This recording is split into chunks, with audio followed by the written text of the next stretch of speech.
Всех с прошедшим Днем Знаний! А вы знаете, в каких частях GTA был официальный мультиплеер? Если нет, то этот ролик вам будет очень интересен. В этом ролике мы рассмотрим эволюцию официальных мультиплееров серии GTA. Еще раз подчеркну, официальных. Всякие SAMP, LU, MTA и другие модификации мы в расчет не берем, так как тут будет рассмотрен мультиплеер, который разработчики сами добавляли в игру, а не любительские моды. За помощь в съемках хочу выразить отдельное спасибо каналу Empty. Он большой спец в запусках различных устаревших мультиплееров. Ссылка на его канал, разумеется, будет в описании. А мы начнем. Итак, впервые многопользовательский режим появился еще в GTA 1. Подразумевал он несколько гонок и DM-матч. Работал он в локальной сети. Но если у других игроков будет большой пинг, то игра будет фризиться, как вы видите тут. В целом в режиме DM есть трафик, даже скорая и пожарная, однако нету полиции. Весь беспредел остается безнаказанным. Цель набрать нужное количество очков или фрагов, и это выбирается опционально.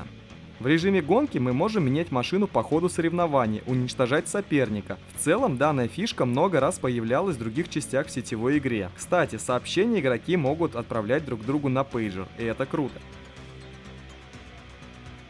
Поговорим о дополнениях Лондон. По режимам тут все точно так же. Однако я хочу отметить, что здесь все работает чуть стабильней. В режимах гонках тут тоже все без изменений. В целом, что Лондон 69, что Лондон 61, мы наблюдаем ту же систему, как в оригинальной первой части. Но погоняться на двухэтажных автобусах вполне себе весело. Далее выходит GTA 2, и в ней тоже есть мультиплеер. В игре всего 3 режима. Первый — это классический дедматч на фраге. Задача — уничтожить соперников. Однако у нас есть отдельный лаунчер для мультиплеера. Ну, скорее не сколько лаунчер, в принципе это лаунчер для игры. Но, тем не менее, здесь мы можем вписать свой ник и в целом настроить дедматч. Например, убрать полицию. Это все выбирается опционально. В городе живой трафик, как в синглплеере. Разумеется, нету бан, но это станет классикой для дальнейших сетевых режимов GTA. По городу можно встретить пожарных и скорую помощь. Такого даже нет в GTA Online. В целом, Deathmatch режим очень интересный. Второй режим — это тот же Deathmatch, только на количество очков. То есть нам не обязательно убивать друг друга, мы можем также убивать все вокруг. Ну и последний режим, который мне больше всего нравится, это так называемые салочки. Один из героев становится жертвой. Другие игроки должны его убить. Игрок-жертва не может брать оружие и долго сидеть в машине. Когда он едет долго на машине, машина начинает потихонечку уничтожаться. Далее мы похожий режим увидим уже в GTA Liberty City Stories и Vice City Stories. Этот режим действительно самый классный, самый веселый, в нем можно застрять часами. Что ж, что же у нас следующее? Казалось бы, в San Andreas нету никакого официального мультиплеера, однако в консольных версиях можно играть вдвоем, и я делал ролик на эту тему. Я разбирал режимы для двоих игроков в GTA San Andreas. Если тебе интересно узнать подробнее, щелкай по аннотации. Настала очередь GTA Liberty City Stories. Здесь впервые появились кат-сцены, и режимы поданы как миссии. То есть все это появилось задолго до GTA Online. Я уже снимал подобный разбор мультиплеера для GTA Liberty City Stories и показывал там все режимы. Ролик, как всегда, в аннотациях. Но за 2 года произошло небольшое изменение. Теперь обычный эмулятор PSP поддерживает мультиплеер, и поиграть по сети сможет любой желающий. Важно лишь найти друга с похожими интересами. В целом в GTA LCS прикольный мультиплеер. И сюда вернулся режим из GTA 2, где наша задача выжить. Далее GTA Vice City Stories.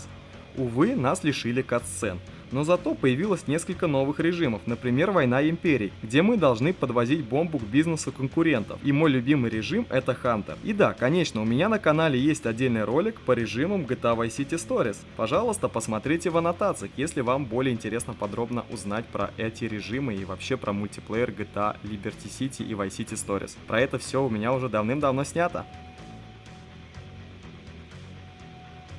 В 2008 году выходит GTA 4, и, конечно же, в ней был мультиплеерный режим, где можно было создавать свободную комнату, включить или выключить полицию. В игре также полноценный трафик. Конечно же, кооперативные миссии присутствуют в игре, их 3 штуки. В них, разумеется, есть сюжетная завязка и кат-сцены.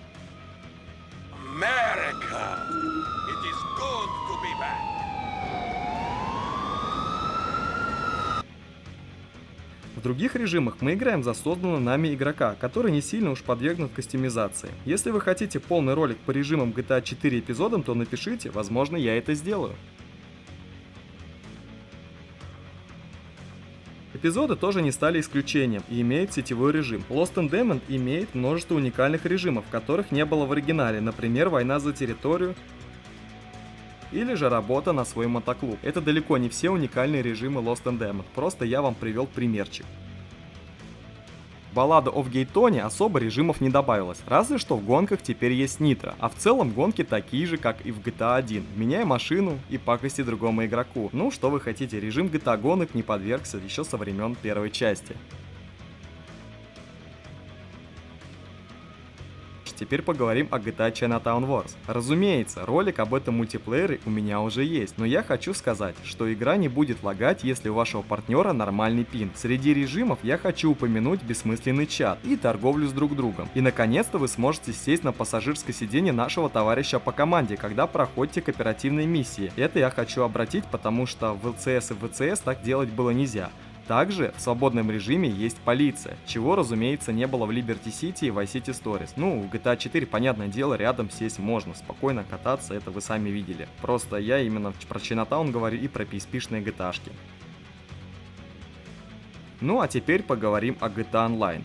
Казалось бы, разве это не совершенство? Ну а знаете, поиграв большую часть GTA-шных мультиплееров, я понял одно. Разработчики с годами шли к тому, чтобы создать такой мультиплеер. И все началось еще в далеком 1997 году, во времена GTA 1. Далее в 2006 году впервые попробовали сделать кат-сцены. Потом уже в 2008 году попробовали сделать сюжетные кооперативные миссии. Далее игроки должны были взаимодействовать с друг другом. Разумеется, GTA Online очень много лишнего. И в целом задумка автора все еще живет.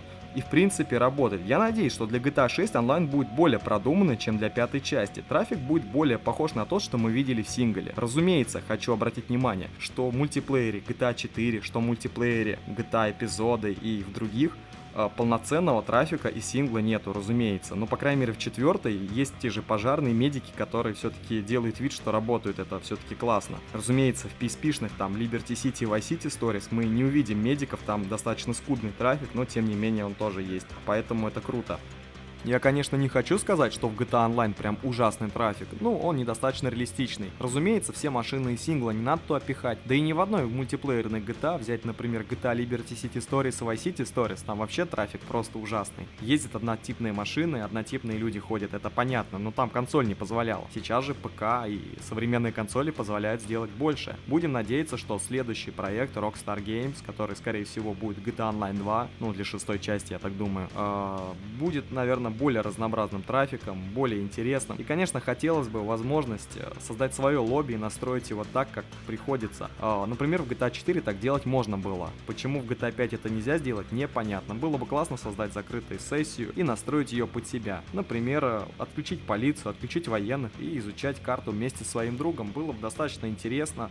Но, видимо, вот такая вот задумка авторов совсем не впечатляет, она им совсем не понравилась. Хотя в других мультиплеерах это было. Ну, что хочу сказать, друзья. Спасибо вам, конечно, за просмотр. Ваши лайки — это, в принципе, моя зарплата. Мне нужно больше лайков, как понимаете, так как никакой монетизации нету, я никаких денег с этого не получаю.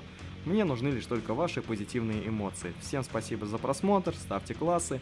Если интересны ролики по мультиплеерам других, посмотрите, пожалуйста. Если хотите, чтобы все-таки я сделал про четвертую часть, и не спрашивайте меня, как я запустил GTA 4 на ПК мультиплеер, вообще не спрашивайте, это как-нибудь я объясню, расскажу, в принципе, там ничего сложного нету. И, скорее всего, если мы будем снимать GTA 4 мультиплеер, мне нужны будут добровольцы, правда, с микрофонами и с нормальными компьютерами, и желающие, конечно, делать то, что просят, чтобы все-таки все это работало быстро и желательно с нормальным пингом, то есть поближе к Москве где-нибудь, вот так вот. Ну, я надеюсь, что таких найдем, и мы обязательно такой снимем, если вам, конечно, интересно. Всем спасибо и пока. Ах да, Empty меня убьет, если я это не скажу. Вы знали, что в GTA 4 в мультиплеере, если машина заглохнет, ее можно с толкачка завести. То есть, если кто-то нас столкнет, машина может завестись. Правда, не всегда это происходит, но тем не менее, вот такой вот факт. Спасибо за просмотр, пока.